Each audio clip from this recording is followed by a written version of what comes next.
زمانے ایک واقعہ لکھا کہ ایک بادشاہ تھا جو عرب کے کسی علاقے کے اندر اپنی حکومت چلاتا تھا. اس کا ایک دوست تھا جو گویا حجاز مقدس میں، جس کو ہم سعودی عرب کہتے ہیں، اس میں رہتا تھا. وہ ملنے کے لیے سمندر پار آیا اور اس کے پاس پہنچا. بادشاہ نے اپنے دوست کی گویا میزبانی کی، اس کو مہمان بنایا. یہ چند دن ٹھہرا، اپنے پاس وقت گزارا، اور جب بادشاہ کے پاس سے جانے لگا کہ وقت کافی ہو گیا، اب بیوی بچے یاد آ رہے اور گھر کے تقاضے ہیں، میں جاتا ہوں، تو بادشاہ نے رخصت کیا. تو رخصت کرتے وقت بادشاہ نے سنتروں کی ایک تھیلی دے دی اور کہا ہماری طرف سے یہ تحفہ ہے، رکھ لینا. اب اسے بڑی دل پہ گرانی ہوئی کہ بادشاہ کے پاس میں آیا اور اتنی دور سے آیا اور سمندروں کا سفر کر کے پہنچا اور اس نے چند سنترے مجھے دے دیے. لیکن اب بادشاہ سے کچھ بول بھی نہیں سکتا تھا. چپ چاپ وہ تھیلی لے کے رکھ لیا. کشتی آئی، اپنے گویا کشتی میں بیٹھ کے آگے بڑھ گیا. اب وہ آگے لنگر انداز ہوئی، ایک جگہ دو جگہ.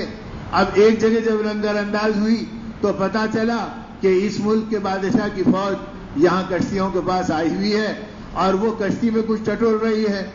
اب لوگ آ کر کہنے لگے کہ بھائی دیکھو، ہمارے ولی عہد بیمار پڑا ہے اور بادشاہ کا بیٹا شہزادہ عجیب بیماری میں ہے، اور جتنا علاج کرنا تھا طبیبوں نے اور ماہر ڈاکٹروں نے علاج کر لیا اس زمانے کے، اور انہوں نے جواب دے دیا اب اسے بچانا مشکل ہے. بچنے کی ایک ہی شکل ہے کہ اگر سنترا مل جائے تو اس سے اس کا علاج ہو سکتا ہے. اور ہمارے ملک میں سنترا ہوتا نہیں، ہم آنے والی کشتیوں میں ٹٹول رہے تو کسی میں ہم کو سنترا ملا نہیں. اس نے جب یہ سنا تو کہا کہ ہاں میرے پاس ہے. تو اس نے سنترے کی تھیلی دے دی. اب وہ سنترے کی تھیلی لے کے دوڑے. وہ اللہ کی کرنی ہے کہ اس سے ان طبیبوں نے علاج کیا، اللہ نے اس علاج کو اس کی حیات بنا دی اور اس کی بیماریاں دور ہو گئی. جب وہ سنبھل گیا دن دو دن کے اندر تو بادشاہ کو بڑی خوشی ہوئی. اس نے کہا ارے اس کو ہماری طرف سے انعام ملنا چاہیے. وہ فوج نے کہا کہ ابھی لنگر انداز ہے، وہ پانی کا جہاز، وہ کشتی ابھی ٹھہری ہوئی ہے. کہا کہ کہاں ہے وہ تھیلی جس میں اس کے سنترے تھے. وہ تھیلی کو منگایا اور اسے پورے ہیرے اور جواہرات سے بھر دیا اور کہا کہ یہ لے جا کے ہماری طرف سے دے دو. اب وہ اس کو دے دیا گیا. اب وہ دیکھ کے اس کی حیرت ہوئی، یا اللہ ملنے کی جگہ تو کچھ نظر نہیں آیا اور یہاں سے اتنا ملا کہ میری عقل کام بھی نہیں کرتی. اب یہ چلا گیا. اب بہرحال اپنی زندگی عیش و عشرت میں گزاری. کچھ عرصے کے بعد پھر یہ بادشاہ کی محبت میں نکلا، پھر وہاں پر آیا ملنے کے لیے. پھر بادشاہ نے اپنے پاس ٹھہرایا. ادھر ادھر کی باتیں ہوئی. ان باتوں میں بادشاہ نے پوچھا اچھا بتاؤ ہمارے سنتروں کا کیا ہوا. تو اس نے کہا کہ بھئی سنتروں سے تو میں حیران تھا، لیکن اللہ نے کرم کیا اور آگے ایسا واقعہ پیش آیا اور اس کے بدلے میں ہیرے جواہرات سے بھری تھیلی مل گئی. تو بادشاہ نے کہا ارے تم نے بہت سستا سودا کیا ہمارے سنتروں کا. تو یہ اور حیرت میں پڑ گیا کہ اتنے جو میرے تصور میں بھی نہیں تھے، ملکوں کو خریدنے کی دولت مجھے مل گئی اور بادشاہ کہہ رہا کہ سستے میں سودا کیا. میں نے کہا سستے میں کیسا ہوا؟ تو بادشاہ چپ ہو گیا. اس نے کہا ہم تمہیں آگے بتائیں گے. دن گزر گیا، رات آئی تو بادشاہ نے کہا چلو ہمارے ساتھ چلو.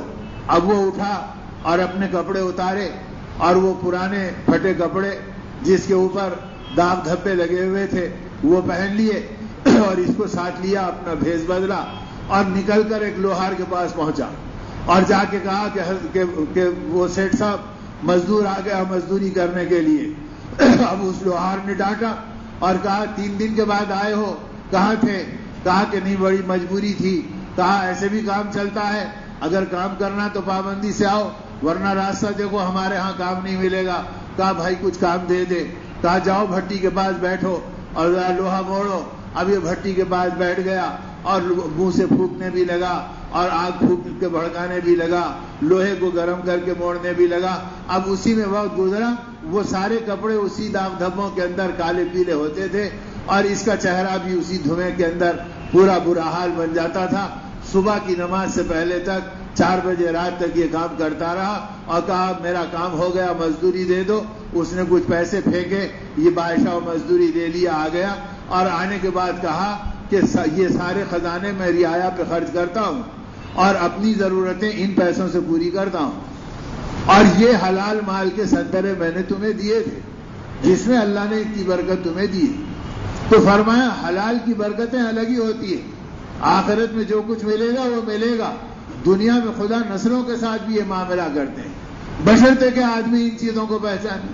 اب حلال کھانا بھی، حلال دیکھنا بھی، حلال بولنا بھی، اپنے دل کو حلال بنانا بھی، تاکہ یہ دل عداوتوں کے حرام میں نہ جائے، بغض کی حرام میں نہ جائے، جھگڑوں کے حرام میں نہ جائے، دوسروں کو برا بھلا سمجھنے کے حرام میں نہ جائے.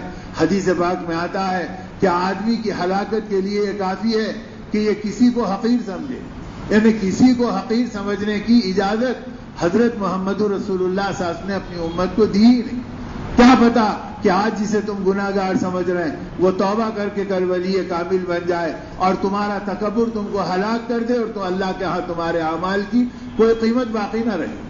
اس لیے کسی کو حقیر مت سمجھو. اور